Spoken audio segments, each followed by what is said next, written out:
അടിസ്ഥാനപരമായി നമ്മുടെ കുഞ്ഞുങ്ങൾ ആദ്യമായി വീട്ടിൽ നിന്ന് പുറത്തു പോവുകയും ഒരു സുഹൃത്തിനെ ജീവിതത്തിൽ ഉണ്ടാകുന്ന അംഗൻവാടിയിലാണ്. മറ്റുള്ള വീട്ടിലുള്ളവരല്ലാതെ പുറത്തുനിന്ന് ഒരു കൂട്ടുകാരനെയോ കൂട്ടുകാരിയോ ഒരു കുഞ്ഞിന് ലഭിക്കുന്ന ആദ്യം അംഗൻവാടിയിൽ നിന്നാണ്.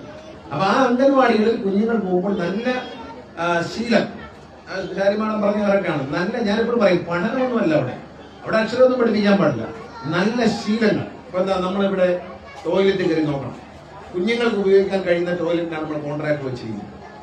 മുതിർന്നവർക്കും ഉണ്ട്, കുഞ്ഞുങ്ങൾക്ക്. അപ്പൊ ഒരു ടോയ്ലറ്റ് എങ്ങനെയാണ്, ഒരു ക്ലോസറ്റ് എങ്ങനെയാണ് ഉപയോഗിക്കേണ്ടത്, അതെങ്ങനെയാണ് ക്ലീനായി സൂക്ഷിക്കേണ്ടത്, അത് മനസ്സിൽ, അത് വൃത്തിയായിട്ടേക്കുന്ന കാണുമ്പോൾ കുഞ്ഞിന് ഇതാണ് ഒരു വൃത്തി എന്ന് മനസ്സിലാവും, മനസ്സിൽ പതിയും. നമ്മുടെ നാട്ടിൽ ചൊല്ലുണ്ട്, കോഴിക്ക് കുഞ്ഞിനും ഇട്ടത് ശീലം എന്ന് പറയും. ഈ കുഞ്ഞിനെ ഈ ചെറിയ പ്രായത്തിൽ വൃത്തിയും വെടിപ്പും പഠിപ്പിച്ചാൽ നല്ലൊരു സംസ്കാരം നമുക്കുണ്ടാവും. നാളത്തെ തലമുറയിൽ ഈ നാടിനെ ഇപ്പം എന്താ മാലിന്യങ്ങൾ വലിച്ചെറിയുന്ന, അത് തിന്നാൻ വരുന്ന പട്ടി നമ്മളെ ആക്രമിക്കുന്ന, അങ്ങനെ വളരെ ദുഃഖകരമായ കാഴ്ചയാണ് നമ്മൾ സമൂഹത്തിൽ കാണുന്നത്. എന്തുകൊണ്ടാണ് ഈ നായ്ക്കൾ കഴിക്കുന്നത്? ഈ നായ്ക്കൾ പ്രസവിച്ചു വീഴുമ്പോൾ മുതൽ അത് റോഡിൽ കിടക്കുന്ന മാലിന്യം നിന്ന് ജീവിക്കുകയാണ്. അപ്പൊ മാലിന്യം എടുക്കാൻ ചിലപ്പോൾ വേറെ നായ്ക്കൾ വരും, ഇവർ തമ്മിൽ കടിപിടി കൂടിയിട്ട് വരും. നമ്മുടെ നാട്ടിൽ നായ്ക്കൾ എന്ന് പറയുന്നത് പണ്ട് വളർത്തുന്നവരായിരുന്നു. ഇപ്പൊ അത് ഒരു വൈൽഡ് ആനിമലാണ്, അതായത് വന്യമായ സ്വഭാവം. കാരണം അതിനാരും ആഹാരം കൊടുക്കുന്നില്ല, അത് സ്വയം ഇര തേടി പിടിക്കുന്നു, പരസ്പരം കലഹിക്കുന്നു. അങ്ങനെ കടിച്ചും പിടിച്ചും വളരുന്ന ഒരു പട്ടിക്ക് ഒരു കുഞ്ഞിനെ കാണുമ്പോൾ മുഖത്താണ് കടിക്കുന്നത്. പട്ടായി വടക്കേക്ക് എത്ര പേരെ കടിച്ചു?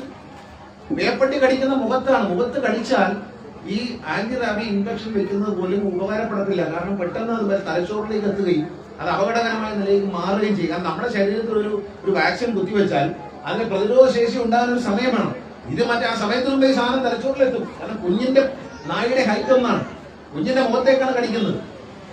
ഇതൊക്കെ നമ്മൾ മനസ്സിലാക്കണം. കേരളത്തില് ഈ നായ്ക്കളെ കൊണ്ടുള്ള ശല്യം എന്ന് പറയുന്നത് കഴിഞ്ഞ ഒരു ആരോഗ്യവകുപ്പിന്റെ കണക്കനുസരിച്ച് ഒരു 3 മാസത്തിനിടയിൽ ഏതാണ്ട് 4.5 ലക്ഷം പേരെയാണ് പട്ടി കടിക്കുകയും ഇഞ്ചക്ഷൻ എടുക്കുകയും ചെയ്യുന്നത്. ഈ ഇഞ്ചക്ഷൻ 4.5 ലക്ഷം ഇഞ്ചക്ഷനാണ് 3 മാസത്തിനിടയിൽ സംസ്ഥാനത്തെ ആരോഗ്യവകുപ്പ് ആളുകൾക്ക് എടുത്തത്. സ്വകാര്യ സ്ഥാപനങ്ങൾ ഇപ്പോൾ എടുത്തതിൽ വേറെ. കേരളത്തിൽ നായ് കടിച്ചതിന്റെ പേരിൽ സർക്കാർ സ്ഥാപനങ്ങളിൽ നിന്ന് ഇഞ്ചക്ഷൻ എടുത്തേക്കുന്ന 4.5 ലക്ഷം പേരാണ്.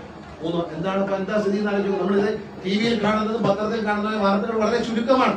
പക്ഷെ എല്ലായിടത്തും നായ്കൾ കടിക്കുക. അപ്പൊ ഈ നായ്കൾ വളരുന്നത് നമ്മൾ മാലിന്യം വലിച്ചെറിയുന്നതുകൊണ്ടാണ്. അപ്പൊ മാലിന്യം വലിച്ചെറിയാത്ത ഒരു സംസ്കാരം ഒരു കുഞ്ഞ് വളർന്നു വരണം. ഇനി മാലിന്യം ഇടേണ്ടടുത്ത് മാത്രം ഇടുന്നു, റോഡിലേക്ക് വലിച്ചെറിയാത്ത സംസ്കാരമുള്ള ഒരു കുഞ്ഞുങ്ങൾ വളർന്നു വരണം. അത് അംഗൻവാടിയിൽ തന്നെ തുടങ്ങണം. അതുകൊണ്ടാണ് അംഗൻവാടികൾ വൃത്തിയുള്ള സ്ഥലമായി. ഇവിടെ അംഗൻവാടിയിൽ എല്ലാവരും തറയിൽ നിന്നാണ് പിള്ളേർ ആഹാരം കഴിക്കുന്നത്. പക്ഷെ പത്തനാപുരം നിയമമണ്ഡലത്തിൽ ഒരു കുഞ്ഞുങ്ങളും അംഗൻവാടിയിൽ തറയിൽ നിന്ന് ആഹാരം കഴിക്കുന്നില്ല.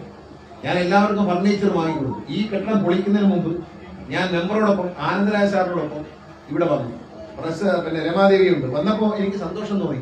4-5 കുഞ്ഞുങ്ങളെ ഉള്ളൂ. അവരെല്ലാവരും ഈ ബെഞ്ചിലും ഡെസ്കിൽ ഇരുന്ന് ആഹാരം ഉച്ചക്കഞ്ഞി കഴിക്കുന്ന കാഴ്ചയാണ് ഞാൻ കണ്ടത്. എനിക്ക് സന്തോഷം തോന്നി. കാരണം ഞാൻ ഉദ്ദേശിച്ചത് നടന്നു.